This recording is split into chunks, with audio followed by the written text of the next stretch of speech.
Hello, good morning. This is a video of the statue that used to be in Nuneaton. Now, this is actually a postcard that I got sent by somebody that I purchased it from. And here is a letter of authenticity to prove that it is actually a genuine postcard of the Nuneaton statue. If I turn it over, the great thing about this is that it hasn't been used. It's such a shame because I actually love old postcards and I like reading what people's lives used to be like. I was very lucky. I need to actually sort out my postcards.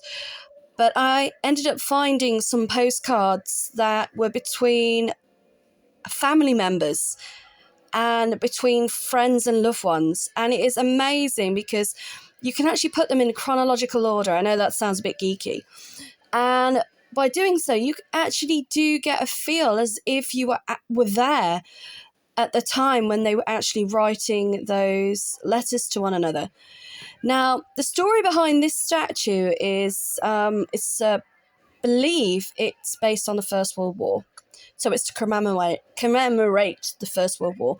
There is information about this that can be found online, and also if you go on to websites like the Nuneaton Memories or Nuneaton Museum and Art Gallery. And sadly, this image of where the statue is does not look like that today. The other thing that is sadly not there anymore is the statue itself, because it got stolen. So what happened was, because there was such an outrage as to the fact that this statue got stolen, a new one was recommissioned and moved to a different place within Riversley Park itself, and it now is situated outside the Museum and Art Gallery of Nuneaton in Riversley Park. The remake, I understand, is not as big as the original.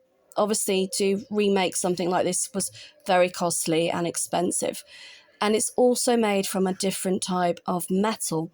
And I believe the reason they did that wasn't just to obviously save money, but to obviously discourage anyone from stealing it in the future.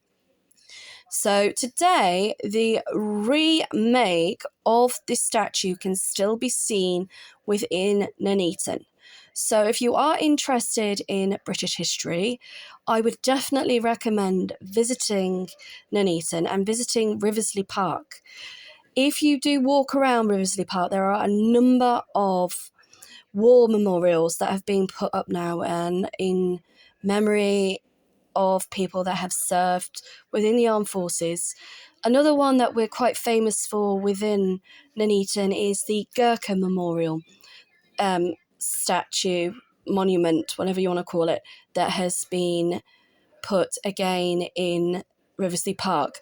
There is also another one which is in Stockingford, where I actually live. I was born and bred.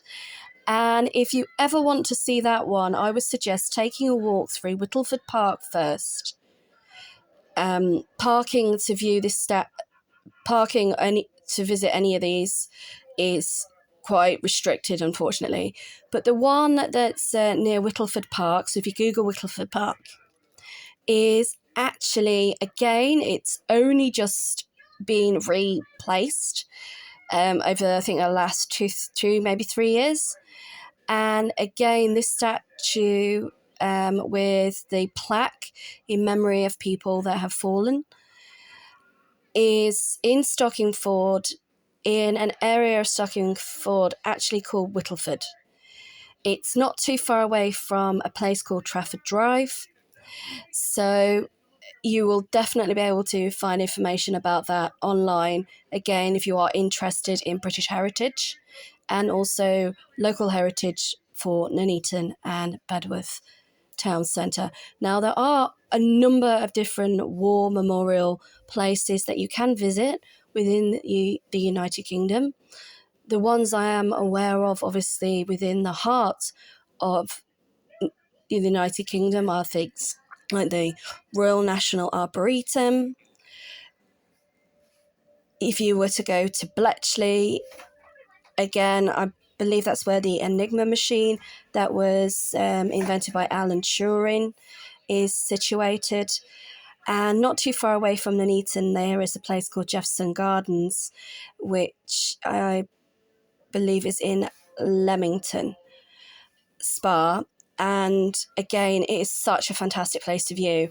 When I do actually have the opportunity to go to places like this, I do try to take photographs and post them online so that other people do have the option to view them virtually if you're unable to visit these places due to the inability to actually go there in person.